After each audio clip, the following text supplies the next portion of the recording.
नमस्कार। आज हमारे पास कुछ काफ़ी दिलचस्प चीज़ें हैं। एक तो स्वप्न शास्त्र के कुछ अंश हैं, सपनों के मतलब पर, फिर विजुअलाइजेशन और वो एफर्मेशन पे नोट्स हैं, और एक पिता पुत्र की कहानी का कॉन्सेप्ट भी है, रोज़ की आदतों पर। तो लगता है श्रोता ये समझना चाह रहे हैं कि ये पुरानी बातें और ये नई टेक्निक्स, ये सब मिलकर पर्सनल ग्रोथ में कैसे काम आ सकती हैं।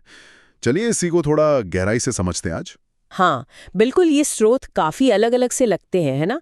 एक तरफ तो ये प्राचीन ज्ञान है, सपनों का, दूसरी तरफ ये मन को साधने की मतलब मॉडर्न टेक्निक्स, और फिर ये कहानी जो रोजमर्रा की जिंदगी पर है। लेकिन हाँ, इनमें एक कनेक्शन तो है, एक धागा है जो जोड़ता है कि हम अपनी अंदरूनी दुनिया और बाहरी जिंदगी दोनों को कैसे बेहतर बना सकते हैं। सपनों वाली बात तो हमेशा से ही बहुत लुभाती है, मुझे लगता है। स्वप्न शास्त्र कहता है कि छोटी छोटी चीजों के भी बड़े मतलब हो सकते हैं। श्रोता के नोट्स में पानी और आम, इन दो सपनों पर खास जोर है। पानी का क्या है, मतलब अलग अलग तरह का पानी देखने का अलग मतलब होता है। बिल्कुल बिल्कुल, स्वप्न शास्त्र के हिसाब से देखें तो जैसे साफ पानी है वो अच्छा माना जाता है, शुद्धि का प्रतीक है, समृद्धि का, धन लाभ का भी संकेत हो सकता है। पर वहीं अगर गंदा पानी दिखे तो वो चिंता या कोई मानसिक अशांति दिखा सकता है। अच्छा। और बहता हुआ पानी वो प्रगति दिखाता है। अगर शांत नदी है तो सौभाग्य, शांति, तेज बह रही है तो मतलब जीवन में कोई बड़ा बदलाव आ सकता है। और नदी पार करना वो सफलता का सूचक है।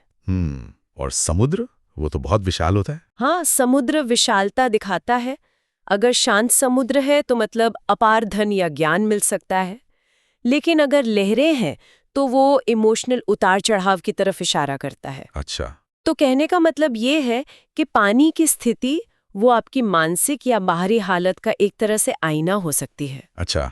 ये तो काफी डिटेल्ड है। और आम, आम के सपने, फलों का राजा है वो तो। हाँ, आम के सपने भी बहुत कुछ कहते हैं। जैसे पेड़ पर लटके आम दिखें या पके हुए आम, तो ये आम तौर पे बहुत अच्छा माना जाता है। अच्छा। धन, खुशी, सफलता, कोई इच्छा पूरी होना, संतान सुख से भी जोड़ते हैं इसे। अच्छा। हाँ, लेकिन अगर कच्चे आम दिखें तो मतलब थोड़ा सब्र रखना होगा, प्रगति थोड़ी धीमी हो सकती है। आम खाना सेहत और सुख से जुड़ा है।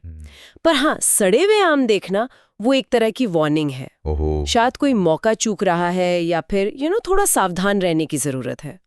स्वप्न शास्त्र में फिर उपाय भी बताते हैं, जैसे सुबह पानी पीना, दान करना, कुछ मंत्र जाप। मूल रूप से ये उपाय नकारात्मक असर कम करके पॉजिटिव एनर्जी बढ़ाने के लिए होते हैं। तो ये तो इस सपनों की बात जो शायद हमारे सबकॉन्शियस मन से जुड़ी हैं, लेकिन हम अपने चेतन मन को भी तो साध सकते हैं ना। श्रोता के नोट्स में विजुअलाइजेशन और एफर्मेशन का जिक्र है। ये सुनने में तो बड़े पावरफुल लगते हैं, पर क्या ये वाकई काम करते हैं? नोट्स में क्या बताया गया इनके बारे में? हाँ, नोट्स बताते हैं कि ये बेसिकली मन को ट्रेन करने की टेक्निक्स है, हाँ। अभ्यास है। जैसे विजुअलाइजेशन है, उसमें सुबह कुछ मिनट, शायद 5-10 मिनट, ये सोचना, महसूस करना कि आप अपने सपनों की जिंदगी जी रहे हैं। वो खुशी, वो पैसा आसानी से आ रहा है, उसको फील करना। और रात को सोने से पहले दिन में जो भी 3 अच्छी बातें हुई उनके लिए शुक्रगुजार होना, ग्रैटिट्यूड। और एक तरह से ईश्वर से या यूनिवर्स से जुड़ाव महसूस करना, उनसे आशीर्वाद मिलने की कल्पना करना। एक्चुअली ये रोज करने वाली चीज है। जैसे जिम जाते ना शरीर के लिए, ये मन का जिम है। रोज करेंगे तो असर दिखेगा। सही कहा। और एफर्मेशंस, वो सकारात्मक बातें दोहराना। हाँ, एफर्मेशन मतलब पॉजिटिव वाक्य, उनको बार बार दोहराना ताकि वो धीरे धीरे आपके विश्वास का हिस्सा बन जाए। हाँ। जैसे सुबह कहना, मैं असीमित धन, खुशी, समृद्धि पाने के लिए तैयार हूँ, या रात को, मैं आज मिले सभी आशीर्वादों के लिए आभारी हूँ, मैं सारी चिंताएं छोड़ता हूँ। नोट्स में इस पर जोर है कि सिर्फ बोलना काफी नहीं है, उसको महसूस करना, विश्वास रखना, और सबसे जरूरी लगातार करना, कंसिस्टेंसी। श्रोता ने सुबह और रात का पूरा एक रूटीन बताया है। प्रार्थना, फिर विजुअलाइजेशन, फिर एफर्मेशन। ये एक अच्छा तरीका हो सकता है अनुशासन बनाने का। अच्छा, तो ये 2 तरीके हो गए। अब एक तीसरा स्रोत भी है, लिटिल स्टेप्स बिग ड्रीम्स नाम का एक वीडियो कॉन्सेप्ट। इसमें एक पिता और पुत्र की रोज की बिल्कुल साधारण सी दिनचर्या दिखाते हैं। साथ नाश्ता करना, घर के काम में हाथ बटाना, साथ पढ़ना। अब ये छोटी छोटी रोज की बातें इनका सपनों और विजुअलाइजेशन जैसी बड़ी चीजों से क्या लेना देना? ये कैसे जुड़ता है? ये कॉन्सेप्ट बहुत खूबसूरती से जोड़ता है एक्चुअली।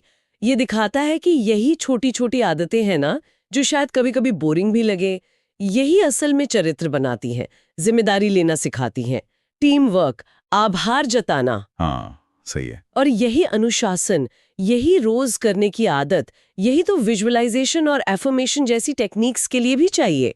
तो कहानी का मैसेज यही है कि बड़े सपने, उनकी नींव इन्हीं छोटे छोटे कदमों से बनती है। जैसे रोज थोड़ा थोड़ा अभ्यास करके आप अपनी सोच बदल सकते हैं, वैसे ही रोज के छोटे छोटे सही काम मिलकर जिंदगी में बड़ा बदलाव ला सकते हैं। तो कुल मिलाकर हमने देखा कि कैसे सपनों के इशारे समझना, जैसे स्वप्न शास्त्र बताता है, और अपने मन को एक्टिवली पॉजिटिव बनाना विजुअलाइजेशन और एफर्मेशन से, और साथ ही रोज की छोटी आदतों को सलीके से निभाना, जैसे उस कहानी में, ये सब कहीं ना कहीं एक ही दिशा में जा रहे हैं, एक बेहतर जिंदगी, एक अंदरूनी शांति की तरफ। बिल्कुल। और यहाँ एक सवाल भी उठता है सोचने के लिए कि क्या ये जो पुरानी विधियां हैं, जैसे स्वप्न शास्त्र, वो हमें उस गहरे सबकॉन्शियस मन को समझने का एक तरीका देती हैं, जिसे आज हमें नई पॉजिटिव टेक्निक से बदलने की कोशिश कर रहे हैं? या फिर शायद असली तालमेल तब बनता है जब हम दोनों का इस्तेमाल करें, मतलब अंदर से जो संकेत आ रहे हैं सपनों के जरिए, उन्हें भी समझें, और साथ ही एक्टिवली अपनी मानसिक स्थिति को भी आकार दें पॉजिटिव सोच से। ये अंदर की समझ और बाहर का प्रयास, इनका संतुलन कैसे बनाया जाए, ये एक दिलचस्प सवाल है जिस पर सोचा जा सकता है।